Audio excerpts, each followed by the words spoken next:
I feel extremely lucky to get to do what I do because my job is people, and I get to meet people every day that I wouldn't normally have met. It's like the dream of just getting to have coffee with your favorite artists or whoever you admire.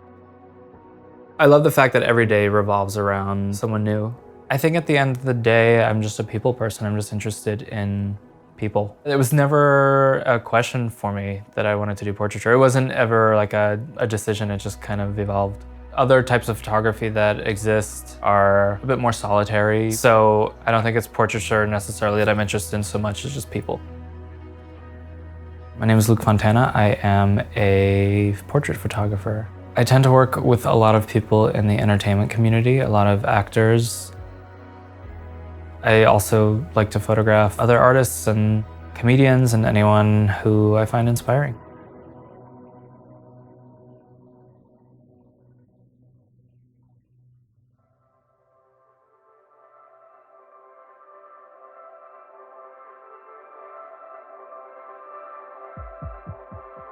The first time I remember holding a camera, I was probably 5 years old. My dad was the uncle who had the big VHS camcorder on his shoulder at all the birthday parties and family events. There's videos of me when I'm 5, just being like, can I see, I wanna look through the camera. And then some really shaky footage of me trying to balance this thing that was twice my weight on my shoulder.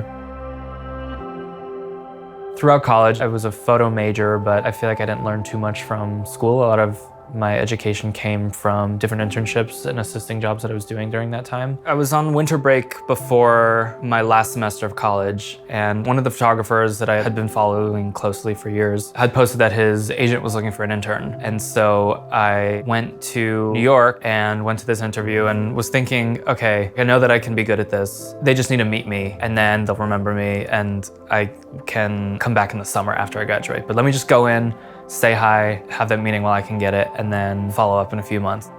So I go in and they're like, hey, do you want to start Monday? And I was like, yeah. I called my mom, I was like, can you send me my clothes? Because I only packed for a weekend and now I was staying for 4 months. My second day at the internship, this photographer named F. Scott Schaefer called his agent and asked if they knew anyone that was interested in interning with him. And I was sitting right there and they were like, hey, do you want to work with Scott? And I was like, who is that? And I looked at his portfolio and I was like, these are all of my favorite people. It was all the comedians. Literally the next day I go in and meet with him and we get along great. And 2 days later, I'm on set with him and Stephen Colbert on this really cool magazine shoot at a massive studio. It was the first time I was using pro photo gear and was just learning how a super high-end production works. At the end of that summer, I'd been in New York for almost 8 months, and I went back and did my final semester of school. It was a bit surreal going back to Virginia because it's like on Friday, I'm on a huge shoot with Lady Gaga, and then Monday, I'm in my studio lighting 102 class. So I finished out the semester, and pretty much the day I graduated, I was ready to go back to New York. And then I started shooting backstage at a comedy show as well, and they would have big celebrity comedians come through, and I was able to get these portraits of people that I wouldn't normally have gotten. And then the photographer that I had moved to New York to work for his agent, his name was Joey L. I would go with him to these celebrity shoots that he was doing, and he went out of town for 3 months. And so I got to shoot all these A-listers within a couple of weeks. I think I was 24 at the time, and just completely changed up my portfolio. I just started from scratch and just had all these big faces in my portfolio all of a sudden. But I wasn't making money because my money at the time was coming from assisting jobs.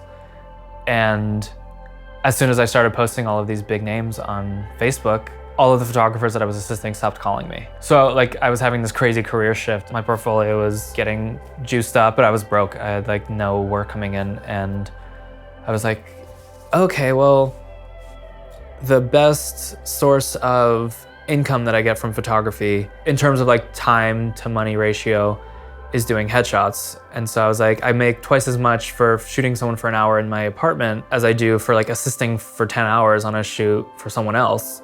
So let me start doing more of this.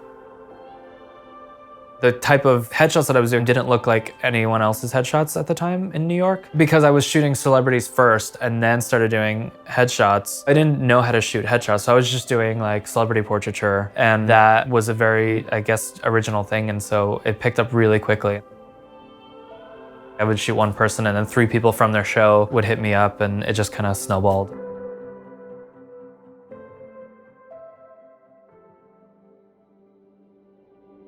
So much of my style of shooting sort of evolved out of necessity from living in New York and working in New York. So you have a lot of tiny apartments and tiny spaces and tiny offices, as well as an extremely high cost of getting around other than the subway. So when I first started doing those celebrity shoots, I was just bringing what I could carry on the subway. I had a backpack with a strobe, my camera, triggers, and I had my softbox and a light stand in like a shoulder bag, like it was collapsed and it would go over my shoulders. And then in my hand would be a backdrop. And I would carry a roll of gaff tape because I couldn't bring a backdrop stand, so I would tape the backdrop to the wall and tear the paint off of whatever room I was in. And so I have done probably 98% of my shoots with just one light because I learned how to make that work. I've been using the same gear for 10 years and the same softbox for 10 years. I think a lot of people feel like buying a $1,200 lens makes you feel like more of a photographer than buying a $400 lens, or makes you better than your competition in a way, which is not the case, but I understand how it can feel that way. And I think it's easy to get caught up in that, especially when you're getting started, because it makes you just feel a little bit more legit. But I think you can find that validation elsewhere through the work you do and the choices you make more than just the gear that you buy. At the end of the day, people hire me for me and not for my camera. I've never once been asked what camera I'm bringing to the shoot before I show up. I see a lot of struggle in LA of comparison and surviving mentally in the Instagram culture. Trying to compete professionally in a creative industry is really scary and is constantly anxiety-provoking. I'm happy that I get to support myself doing this professionally and not have to do anything on the side. But at the same time, I also know that that can go away at any moment, and I still have to think about tomorrow. I find it a little surreal and a little bit silly almost to like be doing an interview like this and to be on the other end of the videos that I used to watch when I was getting started 10 years ago. And to be sort of put in this position because I don't feel very different than I did when I was first starting in terms of how I feel about my work or in terms of any insecurities or fears.